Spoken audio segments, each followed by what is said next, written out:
पाठ का नाम है जातक कथा। जातक कथा क्या होती है? जातक कथा का मतलब होता है कि महात्मा बुद्ध के पूर्व जन्म की जो कथाएं हैं, जो कहानियां हैं, उनको जातक कथा कहा जाता है। अब उन्हीं जातक कथाओं में से दो कहानियां आपकी पुस्तक में लगी हुई है। इसको अब हम लोग शुरू करते हैं। देखिए, पहली कहानी है उलूक जातकम और दूसरी कहानी है नृत्य जातकम। तो उलूक जातकम कहानी पहले है, इसको हम लोग शुरू करते हैं। ध्यान से सुनिए, आपकी परीक्षा में 3-4 लाइनें दे देगा संस्कृत का इन्हीं पाठों में से, और कहेगा कि इसका संदर्भ लिखिए और हिंदी में अर्थ लिख दीजिए। बस चलते हैं, शुरू करते हैं पाठ को। अतीते प्रथम कल्पे जनाः एकम अभिरूपम सौभाग्य प्राप्तम सर्वाकार परिपूर्णम पुरुषम राजानम अकुर्वन्। अर्थ सुनिए कि अतीते प्रथम कल्पे, पुराने समय में, प्राचीन समय में, प्रथम कल्प में जब धरती बनी थी, जनाः लोगों ने, एकम अभिरूपम एक बहुत सुंदर, सौभाग्य प्राप्तम सौभाग्य प्राप्त किए, और सर्वाकार परिपूर्णम सभी गुणों से पूर्ण, पुरुषम पुरुष को, राजानम अकुर्वन् राजा बना दिए। अब पूरा अर्थ क्या हुआ कि प्राचीन समय में लोगों को एक सौभाग्य प्राप्त हुआ और उन लोगों ने सब गुणों से पूर्ण एक पुरुष को अपना राजा बना दिया। आगे, चतुष्पदा अपि सन्निपत्य एकम सिंहम राजानम अकुर्वन्। चतुष्पदा 4 पैर वाले भी, अपि भी, सन्निपत्य बैठकर, एकम सिंहम एक शेर को, राजानम अकुर्वन् राजा बना दिए। अर्थात 4 पैर वालों ने भी एक जगह बैठकर, इकट्ठे होकर एक शेर को अपना राजा बना दिया। कहानी की तरह याद करिए। ततः सकुनिगणाः हिमवत प्रदेशे एकस्मिन् पाषाणे सन्निपत्य मनुष्येषु राजा प्रज्ञायते तथा चतुष्पदेषु च। अब देखिए, ततः उसके बाद, सकुनिगणाः पक्षियों ने, हिमवत प्रदेश से, हिमवत प्रदेश में, एकस्मिन् पाषाणे एक पत्थर के ऊपर, सन्निपत्य बैठकर, इकट्ठा होकर, मनुष्येषु राजा प्रज्ञायते मनुष्यों ने राजा बना लिया, तथा चतुष्पदेषु च और 4 पैर वालों ने भी। इतना उन लोगों ने कहा। जब लोगों ने एक पुरुष को राजा बनाया, जब 4 पैर वालों ने एक शेर को राजा बनाया, तब उसके बाद सभी पक्षी क्या किए, हिमालय प्रदेश में एक बहुत बड़े पत्थर के ऊपर सब लोग इकट्ठे हुए और आपस में बोले कि अरे भाई देखो, मनुष्यों ने अपना राजा बना लिया, 4 पैर वालों ने भी अपना राजा बना लिया, और अस्माकं पुनरंतरे राजा नास्ति, लेकिन हमारे पुनरंतरे, इस समय हमारे बीच में, राजा नास्ति राजा नहीं है, अर्थात हमारे बीच में कोई राजा नहीं है। अराजको वासो नाम न वर्तते, अराजको बिना राजा के रहना ठीक नहीं होता है। ऐसा कौन कह रहे हैं? पक्षी कह रहे हैं। एको राजस्थाने स्थापितव्यः, एको एक को, राजस्थाने राजा के स्थान पर, स्थापितव्य स्थापित करना चाहिए, इति उक्तवन्तः ऐसा वो लोग, उक्तवन्तः बोले, उस सब सारे जो पक्षी थे सभी बोले कि एक को राजा के स्थान पर बैठाना चाहिए।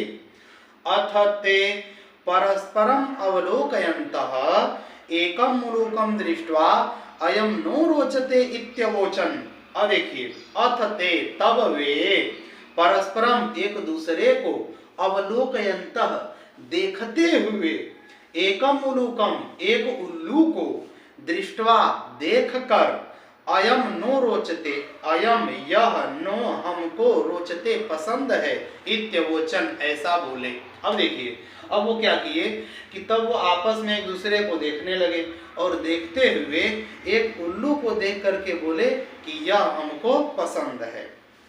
अथैकः शकुनिः सर्वेषां मध्यादाशय ग्रहणार्थं त्रिकृत्वा अश्रावयत्। अथैकः तब एक, शकुनिः पक्षी, सर्वेषां मध्यात् सबके बीच में, आशय ग्रहणार्थम, सबके आशय को जानने के लिए, विचार को जानने के लिए, त्रिकृत्व 3 बार, अश्रावयत सुनाया, 3 बार आकर के सुनाया। जैसे कोई भी चीज होती है तो आप लोग कोई निर्णय लेते हैं तो 3 बार कहते हैं ना कि देखो भैया 3 बार पूछेंगे, जिसको बोलना है बोल देना, नहीं तो फिर ये बात मान ली जाएगी। वैसे ही ये जो पक्षी था बीच में आकर के 3 बार बोला कि यह उल्लू हमको पसंद है, इसको हम राजा बनाएंगे, किसी को कोई समस्या हो तो कहो। कितनी बार बोला? 3 बार। ततः एकः काकः उत्थाय तिष्ठ तावत् अस्य एतस्मिन् राज्याभिषेक काले एवं रूपं मुखं क्रुद्धस्य च कीदृशं भविष्यति।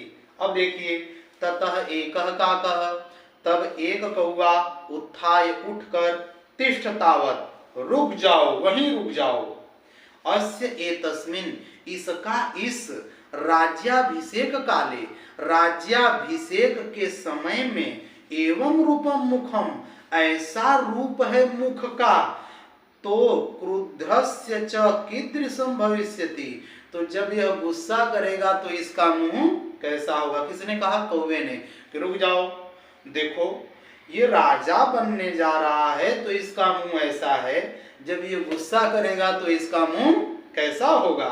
अब देखिए, अनेन ही क्रुद्धेन अवलोकिताः वयं तप्त कटाहे प्रक्षिप्ता स्थिरा इव तत्र तत्रैव दंश्यामः। और कौवा क्या बोला कि अनेन ही क्रुद्धेन, इसके गुस्सा करने पर, अवलोकिताः बस देख लेने भर से, वयम हम लोग, तप्त कटाहे जलती हुई कड़ाही, एकदम गर्म कड़ाही में, प्रक्षिप्तास्तिलाइव जिस प्रकार तिल्ली, जो तिल्ली होती है सफेद वाली काली वाली, अगर गर्म कड़ाही में बिल्कुल डाल दे तो भक्त से धुआं निकल जाता है और एकदम भस्म हो जाती है, वैसे ही हम लोग भी, इव तत्र तत्रैव दंश्यामः, हम लोग भी वैसे ही भस्म हो जाएंगे। अब देखिए वो कौवा क्या कह रहा है कि भाई जब ये गुस्सा होकर हमको देखेगा तो जैसे गर्म कड़ाही में यदि हम लोग तिल्ली डाल दें तो तिल्ली भक से भस्म हो जाती है, जल जाती है, धुआं छोड़ देती है, वैसे ही इसके बस देख लेने मात्र से हम लोग वहीं भस्म हो जाएंगे।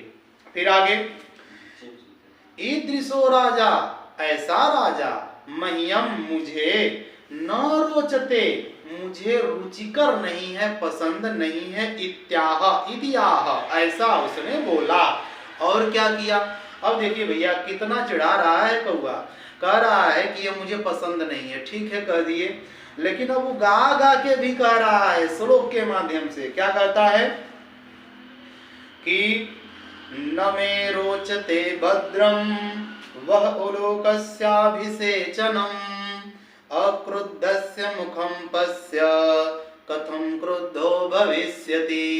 कहता है कि न मे रोचते भद्रम, न माने नहीं, मैं माने मुझको, रोचते माने अच्छा लगता है, भद्रम माने कल्याणकारी, वह माने इस, उलूकस्य माने उल्लू का, अभिषेचनम माने राजा बनना, अर्थात इस उल्लू का राजा बनना मुझे अच्छा नहीं लगता है।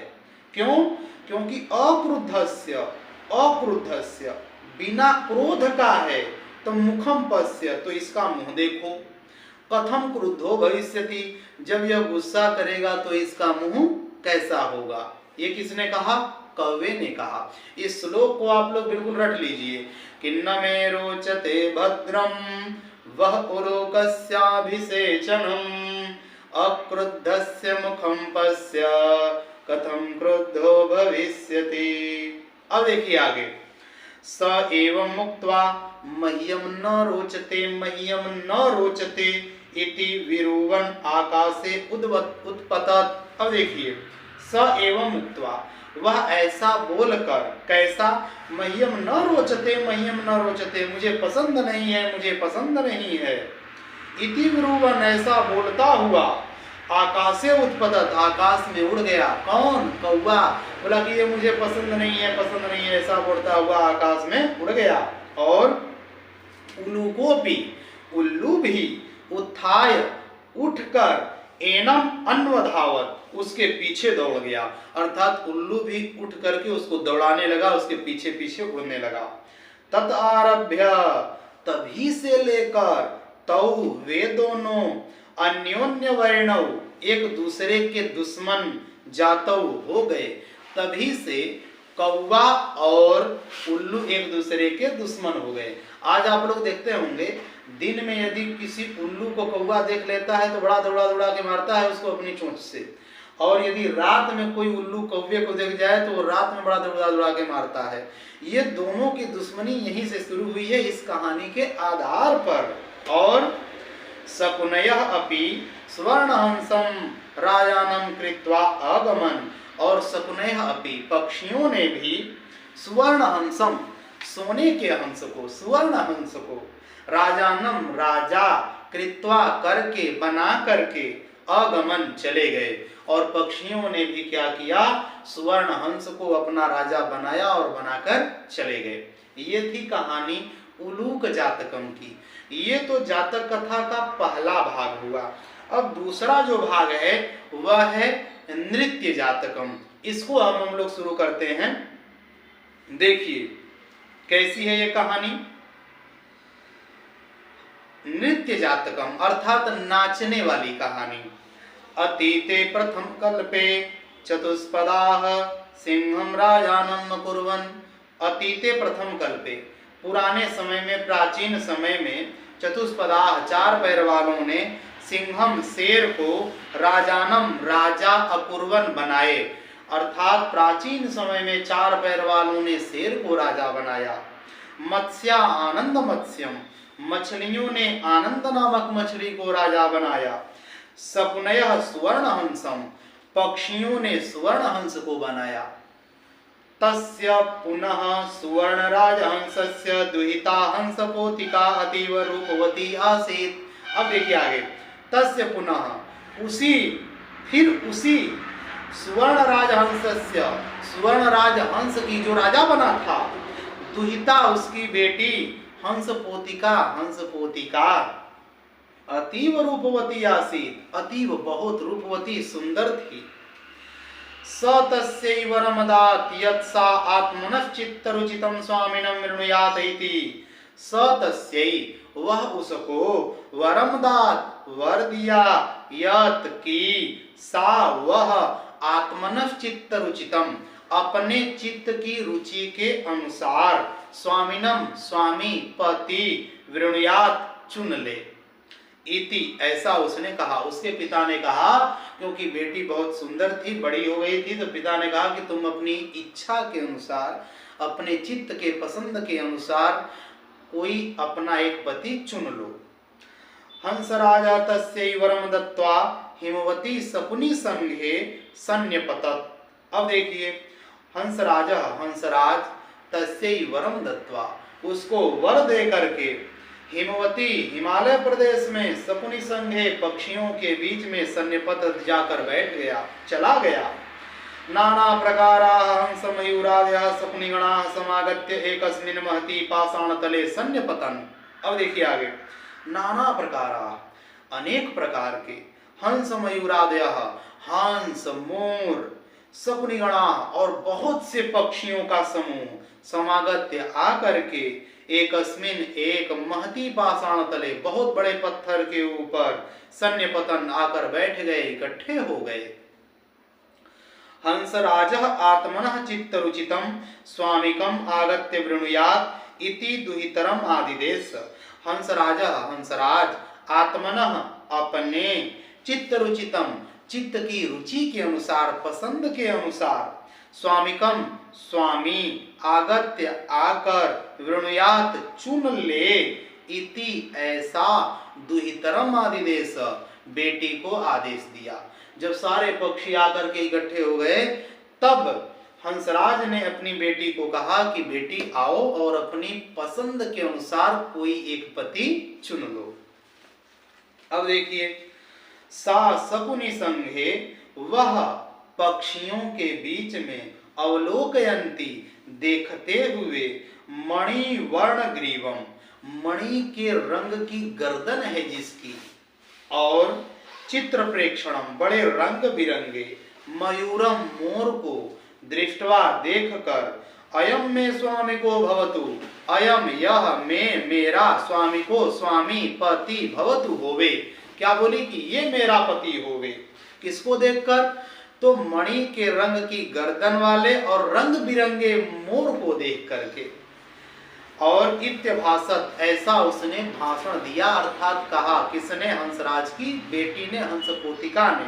और मयूरः, अब देखिए मोर क्या कहता है, अद्यापि तावन में बलम न पश्यसि, अभी तुम मेरा बल, अद्यापि अरे अभी, तावन में तुम मेरा, बलम बल न पश्यसि, अरे अभी तुम मेरा बल नहीं जानती हो। अब देखिए जब इसको पसंद कर ली तो इसको ये कहने की क्या जरूरत है कि तुम मेरा बल नहीं जानती हो। देखिए क्या करता है, इति अति गर्वेण, ऐसा अति गर्व से, लज्जांच त्यक्त्वा, लज्जा को छोड़कर, तावन महतः, उस बहुत बड़े शकुनी संघस्य, पक्षियों के बीच में, मध्य बीच में, पक्षौ प्रसार्य, पंख फैलाकर, नर्तितुम आरब्धवान, नाचना शुरू कर दिया। और नृत्यंच, और नाचते हुए, अप्रतिछिन्नो भूत, और नाचते हुए नंगा हो गया। भाई देखिए मोर जब भी नाच रहा होता है वास्तव में वो अपना पंख उठाता है तो नंगा हो रहा होता है, लेकिन वो खुद सोचता है कि मैं बहुत सुंदर लग रहा हूँ। तो उसने क्या किया, जब उस लड़की ने कह दिया कि मुझे ये पसंद है मोर, तो मोर भी बड़ा अपने घमंड में आ गया। तो उसने कहा कि अरे तुम मेरा अभी बल नहीं जानती हो।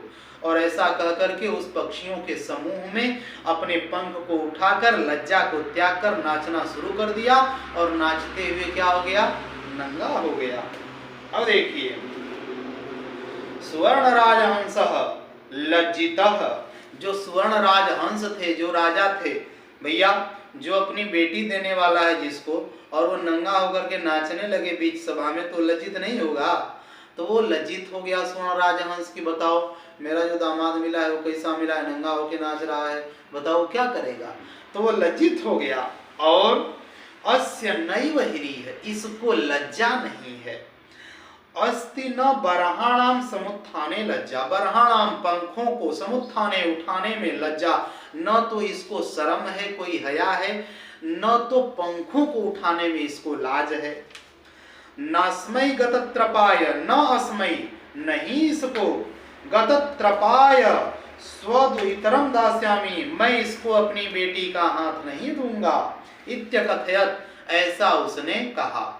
अब आगे देखिए किसने कहा, स्वर्ण राजहंस ने, कि देखा कि जब ये ऐसे ही अपनी इज्जत मान मर्यादा बेच रहा है, नंगा होकर नाच रहा है, तो कौन इसको अपनी बेटी देगा।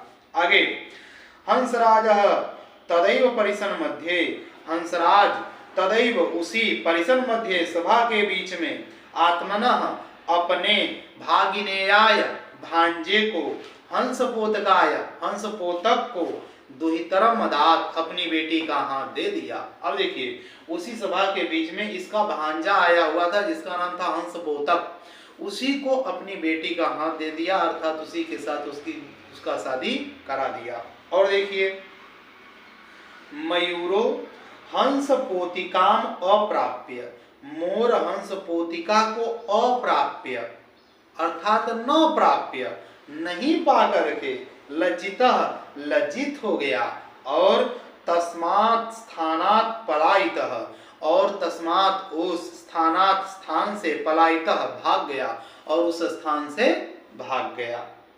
हंसराजोपि, हंसराज भी, हृष्टमानसः बड़े प्रसन्न मन से, स्वगृहम अपने घर को, अगच्छत् चले गए। हंसराज भी बड़े प्रसन्न मन से अपने घर चले गए। भाई बेटी का विवाह हो गया तो जो पिता है वो निश्चिंत हो गया, और वो इस प्रकार अपने घर चले गए।